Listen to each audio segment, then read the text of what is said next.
Welcome to Historic Footprints, where we dive into the regal world of the British monarchy, starting from the very beginning. Today on our new series, The Throne Zone, we're journeying back to the time of the Anglo-Saxons and Danes, focusing on the legendary Alfred the Great. So, grab your crown and get comfy, because we're about to make history fun and fascinating. We're stepping into the mists of ancient Britain, a land of mystique and tribal kingdoms.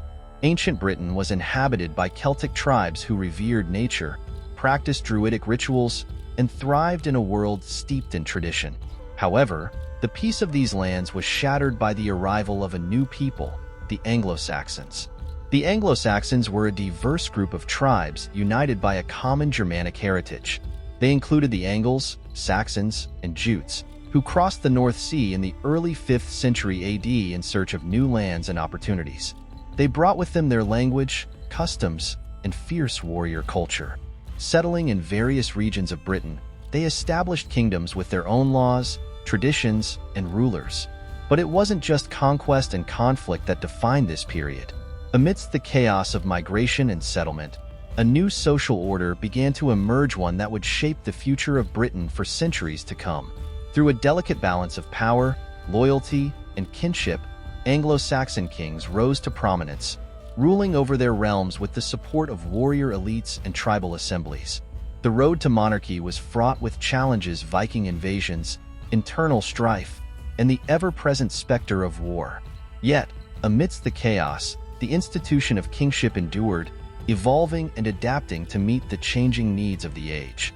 Kings wielded both sword and scepter, commanding the loyalty of their subjects and the respect of their rivals.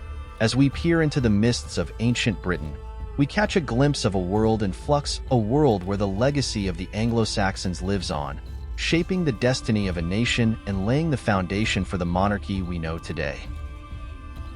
In the chaotic landscape of 9th century England, the island was divided into various kingdoms, including Wessex, Mercia, Northumbria, and East Anglia, all under constant threat from Viking invasions. Alfred the Great, born in 849 AD in Wantage, Berkshire, was the youngest of 5 sons of King Ethelwulf of Wessex. Wantage, known as Wongtoon during Alfred's time, is located in modern-day Oxfordshire. Interestingly, at the age of 4, Alfred was sent to Rome, where he was supposedly anointed as a king by Pope Leo IV. Quite the early career start. Alfred's path to the throne was marked by tragedy and necessity. In 865 AD, the Great Heathen Army, a coalition of Viking warriors, invaded England, posing a significant threat to the Anglo-Saxon kingdoms. Alfred's elder brothers, Ethelbald and Ethelbert, ruled successively as kings of Wessex, but both died relatively young, leaving Athelred as king. Alfred became an indispensable advisor and military leader alongside Athelred. During this period, Alfred proved his mettle in battles against the Vikings, showcasing his strategic prowess. In 871 AD, following a series of brutal confrontations with the Vikings, King Athelred died, possibly due to injuries sustained in battle. According to the principles of primogeniture, and due to his demonstrated capability, Alfred ascended the throne of Wessex. His ascension was somewhat unconventional, as Athelred left behind young sons who, by tradition, might have been next in line. However, the immediate threat of the Viking onslaught necessitated a strong and experienced leader, and Alfred was chosen over his nephews. His reign began amidst the immediate threat of Viking invasions, particularly from the formidable Great Heathen Army.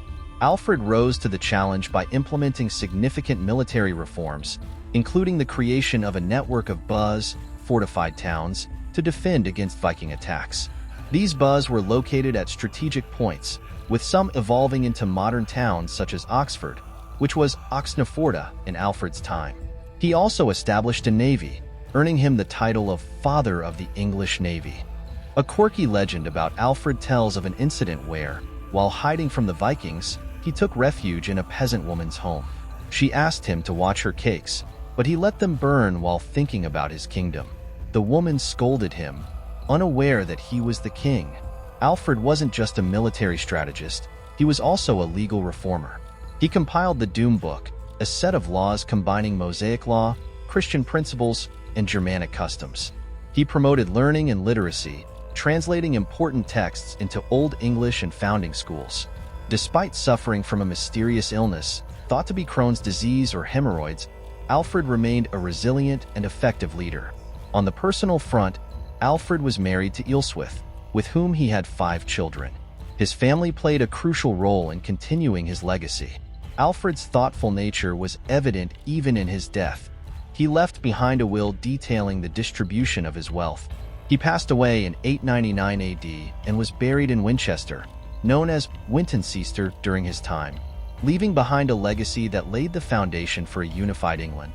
Among the fun facts, the Great Heathen Army boasted Viking warriors with colorful nicknames like Ivar the Boneless and Halfdan Ragnarsson. Despite being a warrior king, Alfred had a profound love for books and learning, which was rare for kings of his time.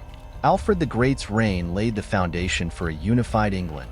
His strategies and reforms had long-lasting effects on the English monarchy and culture. His impact and contributions have earned him the title of the Great, a legacy that endures to this day. Next time on Throne Zone, we'll continue our journey through the tumultuous times of the Anglo-Saxons and Danes, leading up to the Norman conquest. Don't miss it. If you enjoyed this episode, like, subscribe, and hit the bell icon to stay updated with our royal adventures. Comment below with any questions or interesting facts you know about Alfred the Great. Thank you for joining us on Throne Zone. Stay tuned for more royal history, quirky facts, and epic tales from the throne.